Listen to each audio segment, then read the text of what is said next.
Welcome to 5 Round MMA. Today we discuss the role of reality television in MMA, and we also play a game of over and under. We also have an interview with top-rated MMA owner Erik Allen. Please welcome Alex Ramirez and Albert Cita. Thank you very much, our producer Gilman Cedar, for the awesome introduction. As always, Albert, how's it going, man? It's going good in an action-packed episode. I'm actually pretty excited that we have Erik on the show. I know he's not an MMA fighter, but I can't wait to interview him. I think he has some inspirational words. Yeah. So MMA as a whole has different aspects, and he's one aspects of the apparel company and how companies sponsor fighters. So it should be a fun interview. But as for right now, you want to let us do the headlines? Let's do it. So we had Spike TV on Wednesday night. Seth Petrozelli gets knocked out, officially retires. Babalu Sabral loses as well, announces his retirement. What are you guys' thoughts on their careers and their retirement? they should have done it the last fight. Yeah. I don't know why they waited to get knocked out or beat up again. I mean, I saw Babalu Sabral at Disneyland one time, and I think you mentioned that in the earlier podcast. But I like to remind the audience that, you know, I rub elbows with these fighters all the time. Waiting to land for a small world and you and Babalu or what? Yeah, and when I saw him then, I could see it in his eyes. The fight wasn't in him. He was enjoying Toontown just a little bit too much. So. Oh, God. And Petrozelli, I think it's a little delayed. Yeah, I think after he knocked out Kimbo Slice, he should have called it a career. These are two guys who are known just for one thing. Babalu just known for his fights with Chuck Liddell, and then well, technically, I think Babalu should only be known as one thing only, and that's he was the first person to defeat Shogun. People forget that he gave Shogun the first out, and this was when Shogun was John Bone Jones level, where this young kid was tearing up the division. So other than that, that's all he's pretty much. So you're saying you should call it quits back then? Yeah, too, or what? when he beat him, I think that's when he should have threw in the towel. All right, I think we should stop on this one now before we get. Sorry, Babalu. I mean, I go respect though. See you at Disneyland, right? Yeah. Official word: Antonio Bignog is out 3 months. Oh, okay. Is that like? I think it's. So what's next for him? I think it's hibernation season for the Bigfoots around this time. But he didn't suffer an injury, did he? From his well, he got hit in the back of the head. No, Nogueira. Oh, we're talking about Nogueira. We're talking about Nogueira. Oh, okay. Bignog. I got two Antonios. He had some ligament damage. Yeah, it was ligament damage to the elbow, I believe. Oh yeah, from the submission. Yeah, from Verdum. Yeah, from Verdum. I think this should just be a sign that he needs to retire, though. Yeah. Well, like I said, the last podcast. I mean, I love Nogueira. Don't get it wrong. And as a fan, of course I want to see him fight 2-3 more times. But personally, I don't think the guy should go back in the octagon, especially the way he lost. Yeah, Stefan Struve was calling him out during the week, and he actually accepted. But then this was before the suspension came down. So get healthy. We'll see what happens. Okay, and then the last breaking news: we had Glover Teixeira come out a little bit. A personal friend. Glover Teixeira. Glover Teixeira actually had a niece that was in the Sandy Hook Elementary during the shooting. Oh wow! Yes. So Glover Teixeira wants to help out with the gun policies here in the United States. Wow. But also Glover Teixeira is scheduled to possibly fight in September. So your thoughts on his fight? Oh, there's nothing announced right now, but he's scheduled sometime around September to fight again. And then your thoughts on, I know he was actually, him and Rashad are actually kind of eyeing each other, so that's a possible matchup that could line up. Which is a pretty good matchup. Yeah, I think we mentioned that too, that would be a good matchup, and also both benefit at the end of the day. Rashad sees where he really is at, and Glover Teixeira needs that name opponent that he can't get. And as far as the Sandy thing, I mean, wow, I had no idea. But I mean, that's awesome that using his star power to help out support. But I mean, also, it'd be interesting to see how people will react to a person who's not from America on their reactions to gun policy. Because I remember Pierce Morgan got hit pretty hard. Yeah, you're used to England. You're English. What would Tyrion put on America? Yeah, so he resides in the United States, and I think he has more of a personal tie than so I think this kind of changed everything. But he's the first of all athlete too to come out and like. I don't like when Volkman brings in his politics into MMA, but I think when it's something where it's something positive and maybe it's more of a cause. Yeah, more of a cause. I think more MMA fighters should do it. You know, Brian Stan's one of them too. Yeah, and these guys are very respectable guys, the ones that do it like that. So I'm all for it. Yeah, there's a difference between supporting a cause and just supporting politics. And I think once you do it, it's a cause. So what are you going to do? Yeah, sounds good. That's it for breaking news today. Okay, so stick around, guys. We'll have an interview with top-rated MMA owner Erik Allen. Should be great. Stick around. All right, everybody, don't miss a beat. Make sure you follow us on Twitter at FiveRoundMMA, subscribe to our YouTube channel, and always check out the website, FiveRoundMMA.com. Honey Badger pre-workout energy drinks gives you the energy you need to do the extra rep, to get the extra set in. No shakes, no jitters, just pure energy. Find out for yourself at drinkhoneybadger.com. Drink fearless, fight fearless. Drink fearless, fight fearless. In this corner, brought to you by Honey Badger, top-rated MMA owner Erik Allen. Hey Erik, Alex Ramirez here. I want to thank you for taking the time and speaking with us. We really appreciate it. Thank you guys. It's an honor to be on your show. Really, I mean, I love the show. Love what you guys are doing for podcasts out there, man. You guys are doing great for MMA and promoting everything. So love it. Oh, thank you. Really appreciate that. I guess starting off, can just tell us a little bit about yourself and like what it was that made you decide to get into the MMA apparel business. Yeah, I've always been a fan since UFC 1, and I grew up being a WWF wrestling fan. And oh, there you go. And once I realized it was fake, then I was like, hey, I want the real stuff, right? So, so I've always been a fan. And then in 2011, my wife and I were just kind of sitting around. I said, I really want to try to get on this MMA thing, and neither of us really have a background in apparel or anything like that. And I said, what's our niche? How can we get in? And there's thousands of other companies that do what I do. So we had to figure out how we can differentiate ourselves from everyone else. And I said, let's just start a T-shirt business. And my wife, being the genius she is, she said, is there any that are 100% American made? And I said, well, I don't think so. So we did some research, and we were the only ones at that time that were 100% American-made MMA apparel company. I think there's one or two others now, but so we launched in April of 2012 officially, and we've done about 4 local events, and I've got about 5 or 6 sponsored fighters that fight across the United States for me. Oh, wow. Okay. And hey, Erik, it's Albert. Speaking more about having it based here in USA, making it USA apparel, and your other companies you like to donate to. Sticking with that, can you let us know more about the personal work ethic as far as the company, and also the culture influence you guys are doing? Yeah, we never sought out to say, hey, let's make a ton of money from this company. My wife and I are all about giving back to people that are doing good things. And, that's why we keep our prices as low as we do. We don't make a ton of money off it. We make enough to donate to charities. But being American-made, I wanted to be able to help out the troops as much as I could. So I actually contacted Hire Heroes USA, which is Brian Stan's organization, and said, hey, I would love to be able to work with you guys. I'll donate a portion of all my sales to you guys. Whatever I can do to promote your business, I'll do it. And they said, done. And they sent me official partnership, logos, and so we're official partners with those guys. And then my team, me, and then I have a buddy up here in the Seattle area that we run the Warrior Dash up here, so we get all muddy and jump over fire and climb over barbed wire and fun stuff like that. But we ran it as top-rated MMA last year, just me and him, and we raised $650. Oh, wow. And at the time, we were just like, hey, we'll just raise money, and then we won't give anything from sales to it. But then over the year, I thought, hey, let's just donate to both. So then about 4 months ago, I said, all right, we're going to start donating to St. Jude's and Hire Heroes USA off of every single sale that goes to our website. Oh, wow. So with that, so what when people hear top-rated MMA, what do you want them to pop in their head right away?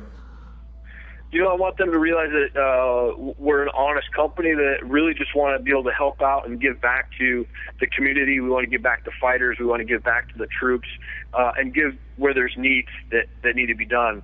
We're a great company, and we're not out there to try to gouge people for money. We're just trying to, like I said, buy a good product from us. You support American-made products, and then we give back to great organizations within the U.S. here. So. Oh, that's great stuff. And it's been pretty cool. This a Twitter follower, Brian Dubach, and I'm not sure if I'm saying his last name correct or not, but he's a follower of ours on Twitter, and he just donated $1,000 to our St. Jude's fundraiser yesterday. Oh, that's wow. awesome. That's great. And then he fought last night too. So. Oh, there you go. Getting back to your T-shirts, you guys have a unique design that goes into it. What's the inspiration behind the design, or do you guys have like a certain theme you like to keep? We really don't. We're we're actually going to branch out a little bit. We like that eagle for our launch shirt. That's our eagle tee, and then we moved it on to our hoodie as well. And we kind of use that. I don't know where that design really came from or what inspired us to pick that one, but we just were really intrigued by it and so we just ran with it, and it turned out to be our top-selling shirt besides our John Prince Albert signature T-shirt. But it's a great design, and we're actually going to be working on some logo changes maybe later this year, and just relaunch as a same company, same name, everything like that. But I think I want to make some tweaks to our logos and some things like that. So. Well, that's good. Erik, you recently added a new feed for the fight promotion XFC. Can you tell us about the promotion and how important the deal was for both parties? It's great. I love the XFC and being able to watch those guys. They put on awesome fights out there. Don Frisco does a great job with that organization over there. And I've been able to connect with John and connect with their media guy on Facebook and Twitter. And over the last 6 months, we've just kind of built this relationship up. And I said, what can I do to help you guys get the word out? And they said, well, hey, how about put our newsfeed on your website? So absolutely, they sent me their logo. And, for me, it's all about building relationships. And if you're honest with people and tell them, hey, I want to help you out, someday they'll come back and scratch your back. So, it's just whatever I can do to help build up the sport, build up the organizations, the promotions, that's what I'm about. And being able to work with XFC, for me, that's huge because I love the fights. I love the organization and what they do. So, you mentioned that you're a huge MMA fight, also wrestling fight. How do you think you can compare that to being in the business world as far as making a parallel comparison? Yeah, I mean, those guys who stepped into the cage in the ring, those are warriors and much braver than myself. I don't know that I've ever. The only time I was ever in a cage was with Reese Andy up here, and he was just showing me his gym around. But other than that, I don't know. I'd want to get in there. But I love fighters. For me, I love to hear their story. A lot of fighters, sometimes they're fighting for their life, literally. Like, hey, they need to pay rent, or they've got a kid who's sick, or they're a single dad or single mom. And I like to hear their stories. So for me, if I can translate their stories into a business form on the back end of, maybe doing a shirt for them here or a shirt for them there, I like the business side. I've always been a business kind of guy, but I have huge just honor for fighters, man. Those guys, respect for fighters, both women and men, man. I love what they do and much braver than myself. Yeah, that's great stuff. One more question before I let you go, Erik. Yeah, no problem. Let's say, where would you like to see top-rated MMA in 5 years from now? I'd love to see top-rated MMA on some Invicta ladies out there. I think Shannon Knapp does an amazing job with the WMMA out there. Yeah. And the fact that women are now in the UFC is huge. I think we're a growing company. It's not like a full-time job for my wife and I, so we stay busy. And we just had our son is 3 weeks old today. Congratulations. I would love to. Thank you. Yeah, I would love to see top-rated MMA, definitely on some Invicta ladies, and it's probably on some World Series of Fighter guys, and definitely some XFC guys. I just want to be involved as much as I can. We've got new designs coming out later this year, and really just try to keep up the pace. Yeah, it's great stuff. So make sure you guys follow Top Rated MMA. You can follow them on Twitter at Top Rated MMA, and also go shop the great stuff at TopRatedMMA.com. I want to thank you, Erik, again for taking the time to speak with us. Do you want to say a couple of shouts to somebody before we let you go? Yeah, if I could, I just want to say thank you to the fighters who work with me, Ron the Doc Weathers, Josh the Injury, Salois, I got Nate Salim, Jeremy Cadillo, Richard Foster, and Amy Cadwell. Thank you guys so much, and it's an honor to work with those guys. Jeremy's actually just being deployed, and so he won't be back until February, but our hearts and prayers are with him while he's gone. And gosh, thank you guys so much for having me on the show. Honestly, I love your guys' show, man. You guys do a great job. Thank you. Really appreciate it, man. Again, thank you for talking to us. Really appreciate it. We hope to have you on again in the near future. Yeah, please, anytime, man. Just let me know. I'd love to come out there and we'll be working together here soon, man, for sure. Okay. I really appreciate it. Erik Allen, everybody. Thank you very much. Thanks, guys. Have a great one. Yep. You too. Honey Badger pre-workout energy drinks gives you the energy you need to do the extra rep, to get the extra set in.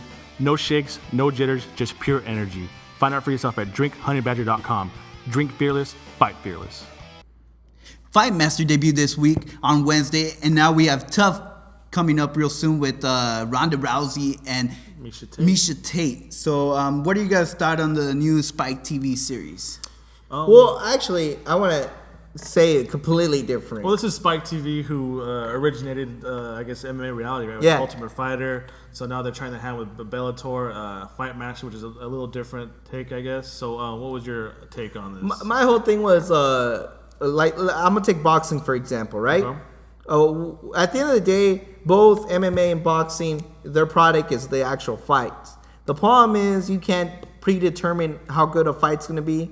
And so people might lose interest if the fights don't live up, right? Yeah. So I think the what they try to do is kind of hook you in and then hope for a good product, right? Yeah. The problem with boxing is every boxing promotion does it the same way. They pretty much have like a format or whatever. And that's why I think Bellator, despite of all people can say it's a horrible thing as far as the tournament and even doing the Fight Master, the thing is that they're doing it different. Yeah. And at least that alone should drive you to go check it out. Yeah. Now it's just up to the fighters to perform. But I think by them keep doing it differently than UFC is a plus, not a negative. Yeah, it's working for UFC, but you don't want to make the same generic game plan like boxing does. What's and the point? then what's the point? Yeah. Why want to watch something on the downgraded yeah, level? the fights are always going to be there, and Yeah. there's always going to be good fights. There's always going to be bad fights, but you got to hook the audience. And this was the best way I think Bellator could have done it, and the most creative way they could have done it. Yeah, as opposed to the guys trying to fight to get into the house. Exactly. And trying to fight for Dana White's attention, fight for whoever coaches' attention.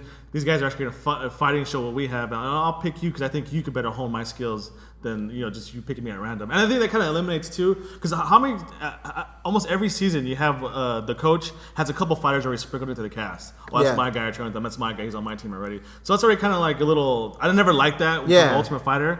Like, Rashad Evans, that's my guy. Like, he trains for my gym. He's on my team automatically. So this way, it kind of it's the same, but it's kind of different. Yeah, so. and when it comes to the MMA world, at the end of the day, it's all about camps. Yeah. What's the biggest thing a fighter always says? My camp. Yeah. What's the reason I didn't win? My camp. Yeah. You know, so they saw and then they adapted to it. I'm not trying to diss Tough and saying that Tough doesn't have a good format. Yeah. But I'm saying by doing it differently and in a unique way, it benefits MMA and Bellator because you got to hook them in a different way. If you keep putting the same template out there, I mean, it gets pretty bland. Just look at boxing. People only tune in for one fight. There's a reason. And we've why. seen over the last couple of years, UFC and Tough have been trying to do different format live, and this past year's with different editing, different cinematography, stuff like that. So just trying to keep it fresh. Keep it evolving. So let me put you guys on the spot. What's better, Tough or Fight Master? After one episode. Yeah, after one episode. Tough still got it. See, what sucks is that we only see one episode, and we technically haven't seen how the camps are going to be run yet. Yeah. So as of now, obviously Tough is better, but I mean we still have a lot to see from Fight Master, and who knows, maybe this camp-based system really is awesome. Yeah, it also kind of the coaches are kind of highlighted, but it also puts more on the spot on the fighters because Tough is ultimately built around a feud, right? Two fighters, and they're going to coach each other, and they're going to fight eventually at the end. Yeah. And sometimes those coaches are bigger than the cast, which is the whole point of the Ultimate Fighter is to get fighters to be future stars of the UFC. Yeah. And I think they get lost a lot of times. But this one, it's kind of like the talent should. That's a perfect example because what makes the good Toughs, what makes the good thing is the fighter. Yeah. You want to make a star of the fighter. You want to get them overshadowed by the coaching, like when we're not pitching Rashad. I mean, okay, can you remember any other heavambeight now that, they kind of take over the show? But I think the best season is season 5 because you got Gray Maynard coming out of it, Nate Diaz, Manny Gambarian. But you see, Joe Lozon. See, all these guys are made themselves, and that's what makes that Tough so special. Yeah. So now you're talking about a specific season 5. They're way past season 5. 6-7 years ago. Yeah. So that's the problem. They haven't been able to produce some. I'm not saying they have been able to produce stars, but not as many in a season. So now is reality TV washed up for MMA? Is it a good thing for MMA? How's reality TV helping out UFC, and how's it helping out Bellator? Well, I think if you look at the bigger picture, sport in a whole is the most honest reality TV as it is. It's unscripted. These people are, it's reality TV at its purest. It's not like the producers put them in situations. But with Tough, it's kind of like you're mixing sport, which is supposed to be pure, and you put them in the situation. You put them in the house, almost like lab rats. Put them in the house. Yeah. Well, I always thought, like, if they're here to fight, why is there always alcohol in the house? You know what I mean? So we'll put all these guys, all these macho tough guys, and we'll put them in the house. No clothes outside from them. We'll just drop a little alcohol in there too. So it's kind of like it's fighting, but then it's situational. So, I mean, reality TV as a whole is not really. It's kind of lowbrow entertainment. I think people think so.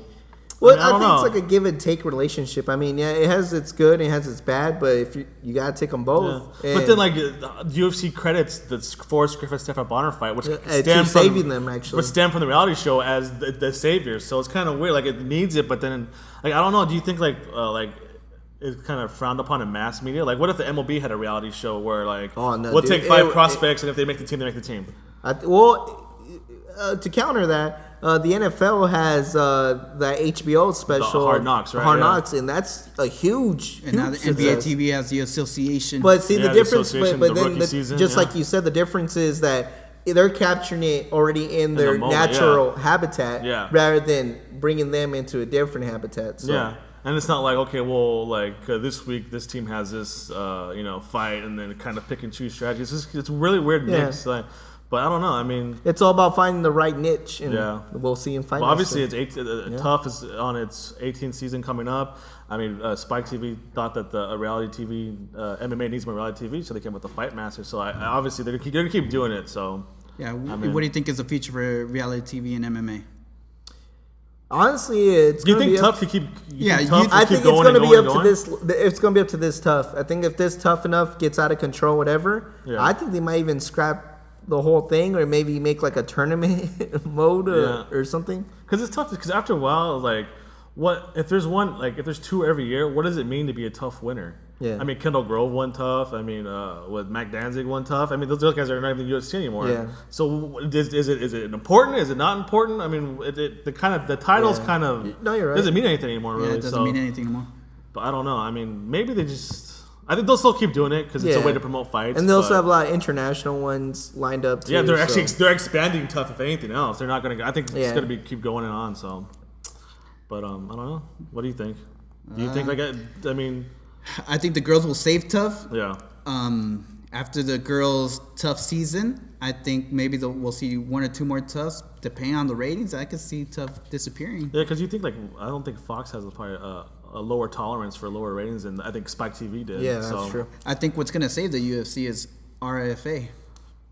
Oh, Ed Source's promotion? It's the new WEC coming up. I think that's what's going to save. That's a whole different That's a whole different conversation, I think. That's a whole other show. Yeah, that's a different show. I think once Tough, the rating starts going down, that's going to be their little, how they're going to get stars into the UFC. Almost like a minor league development. Exactly. But yeah, I mean, almost have fights there on a weekly basis because you have guys that come in. Yeah, and if Dana White wants to sit down and pitch some ideas, we're more than happy to. So always watch out for Sergio Pettis. Sergio Pettis, Showtime's little brother. Yeah. But I guess I think it's a bigger conversation, but I think hopefully we'll tune in and check it out and we'll see. So next coming up, we'll have a play a little game of over under. So stick around, should be fun. All right, everybody, don't miss a beat. Make sure you follow us on Twitter at FiveRoundMMA. Subscribe to our YouTube channel, and always check out the website FiveRoundMMA.com. Honey Badger pre-workout energy drinks gives you the energy you need to do the extra rep, to get the extra set in. No shakes, no jitters, just pure energy. Find out for yourself at drinkhoneyBadger.com. Drink fearless, fight fearless. Now it's time to play a little game, over and under. So, you guys ready for this? Well, it's my first time playing, so let's see. Like any game, once you play, you kind of gotta get. Yeah. Okay. And whenever there's like little breaks in between UFC events or big events, we can play this more often. I'm trying to freshen up, Hit us with the first one there. Over and under 6 title defenses for Benson Henderson. He currently has 3 title defenses. Over as well. I say under. Under. I think he's the next Anderson Silva. Showtime Anthony Pettis will dethrone Benson Henderson. First, he has to get past TJ Grant. Yeah. I can see him get past TJ Grant. So you think his title will stop at 4? 4. 6. That's too much. I don't know. John Jones had what, 5, right? Yeah. And I mean, I could see him going over. I see him clearing the division. Yeah. Well, Multiple occasions clearing the division. Yeah. Technically, like he had the Anthony Pettis fight won. It's just the kid kind of stole the whole thing. So yeah, but he did beat Benson Henderson, regardless of the kick. Yeah. So we'll see. So let's go on to the next one. 3 being the number of rounds GSP and Hendricks title bout will last. Over and under. 3 I'm rounds. going under. Under? Because I've seen a knockout in the first round. Wow. I say over. This goes to the judges. So GSP riding all night long. Yes. I agree. Over as well. 5 So rounds. 5 round decision. So you guys think it's gonna be a ride fest? It's going to be a right fist with GSP winning. That or a jab fest with him just circling Johnny Henry long. I mean, I'm hoping for the knockout. In the I think first. GSP's a smart fighter where he's not going to try to stand in front of him to get knocked out. Well, I don't think nobody wants to stand in front of Johnny Hendricks. Yeah. It might just come into a wrestling match. Let's see if Johnny Henry wants to try show his wrestling. I don't mind seeing that either. And one of them doesn't even have like a actual background in wrestling. I know that's the frightening thing about GSP. He just picked it up one day. Yeah, Imagine if he would have started when he was little. Oh man. Olympic wrestler. So we got the next one. Over and under 3 or more fights before Big Nog officially retires. Under. I'm going to say even right at 3. I say over 3. Over 3? Nah. Yeah, he's not going to give it up. He's think- not going to give it up. He's not going to want to give it up, but when he gets viciously hurt the next time, they're going to make a him broken give it up. arm. A broken arm last fight. This fight, a torn I don't think he's ligament. going to fight anybody elite enough to knock him out that devastating. I think he's going to stay He in has the that Chuck Liddell syndrome right now where he's being destroyed, but he's the only one not realizing it. Come on, let me give you an example. If he fights Stefan Struve, he shouldn't be devastating knockout or tapped out. Technically, if he he fights could probably Pat beat Barry him. after that, it's not going to be a devastating knockout. That's true. There might be a knockout. To say there's fights that he can win still out there, I agree. Then I but can say more than 3 fights. Ain't no way he can beat the top 5. I never said he's going to be facing top 5. That's true. But they're gonna throw him. He's gonna want a top 5, and that top 5 is gonna show him. So I'm sticking with my I under. don't know if top 5 want to fight him, but whatever. So let's go to the next over and under. 3 total fights JDS and Velasquez rivalry. Over. I think that's I'm gonna say over. I say even at 3. Even at 3? It's I gonna say end? And it it ended ends just right there then? because Well, who Cain else is Velasquez will there? knock him out because he doesn't hit like a girl. He's gonna knock out JDS, and that's gonna be the end of the story. And Dana White, so like he freaking dominated you 5 rounds. He knocked you out. What's the point of putting you up against him again? Ooh, wow. I like that. You You guys are excited. very I like assertive it. yourself. I And that's like coming. it. If you guys Yeah, didn't know, Kane's my boy. Yeah, if you guys didn't know, JDS earlier said that Kane hits like a girl. Yeah, but that's not what his face said. Yeah. I don't care When the hat didn't fit on him after the fight. when your hat don't fit you, you gotta beat him. I think it's the only true rivalry in the heavyweight division Yeah. because it's gonna have to go. I mean, like if he loses to Keith Velasquez again, just put up with Alistair Overeem, somebody else again, and Alistair Overeem, who's probably behind JDS, is proved to be super unreliable. So I think it might go more than 3. Unless JDS wins this 3rd fight, I Yeah. could see it going past 3 3, yeah, fights. I agree. But if Cain Velasquez wins again, and devastating like fashion, like dominating JDS, I don't see it get. I just want to hear what's JDS's next excuse. That guy has more excuses than freaking. He overtrained. anybody. Don't you remember? Okay, yeah. And Cain Velasquez hits like a girl. We'll see. The last one. We got the last one. 7 total wrestling matches Rampage and King Mo will have between them in TNA. Over and under 7 wrestling matches. Over, because King Mo is actually trained to be a professional wrestler, so he might have more than 7 matches by himself. Yeah, I'm saying over too. I'm thinking like a tag team, get the belts. Tag team Rampage. And King Mo. They headline 3 main events. Everybody knows in wrestling, when you headline 3 main events, you have to have at least 2 matches in before the events. Add them up, boom, more than 7. I say over as well because even after they lose the tag team titles, they're gonna have the rematch. Immediate rematch. Yeah, they have to have it. everybody, and you have to have a match after that rematch as well. True. Yeah, rubber match. Rampage and King Mo gets bad influence. Christopher Daniels and Frankie Kazarian, or what? Yeah. And you know what's gonna be the funny part? You know how this all's gonna finish? They're gonna turn on each other, setting up the fight for Bellator. What is it? Macho TNA Man versus Hulk Hogan? Yep, all over again. The mega powers collide. Yeah. Yep. Is that it for over? That's it, right? That's it for over and under. That's it for today's show as well. So make sure to check back next week as we'll have a preview of the big one. Anderson Silva, UFC 162 against Chris Weidman. Should be a lot to talk about, I think, right? Yep. So make sure to follow us on Twitter at FiveRoundMMA. You can also subscribe to us on iTunes and YouTube. You can also like us on Facebook. We're also on Instagram, so like our photos there. And Also, always check out the newly remodeled FiveRoundMMA.com. I want to give a big thank you to our sponsors, Honey Badger Performance Energy Drinks. Make sure to check out drinkhoney-badger.com. A big thank you to Erik Allen, who was the owner of one of our sponsors, Top Rated MMA, 100% American-made MMA apparel. You can follow them on Twitter at TopRatedMMA and check out their awesome clothes at TopRatedMMA.com. And also a big thank you to the Madhouse clothing line. You can shop their great stuff at themadhouse.com and also follow them on Twitter at themadhousemma. Albert, got some final words? I just want to thank your executive producer, Guillermo Cita, our sound engineer, that the only effect he has is the choo-choo, ollie, the trolley, and our technician, Big Game. All right, thanks a lot, guys.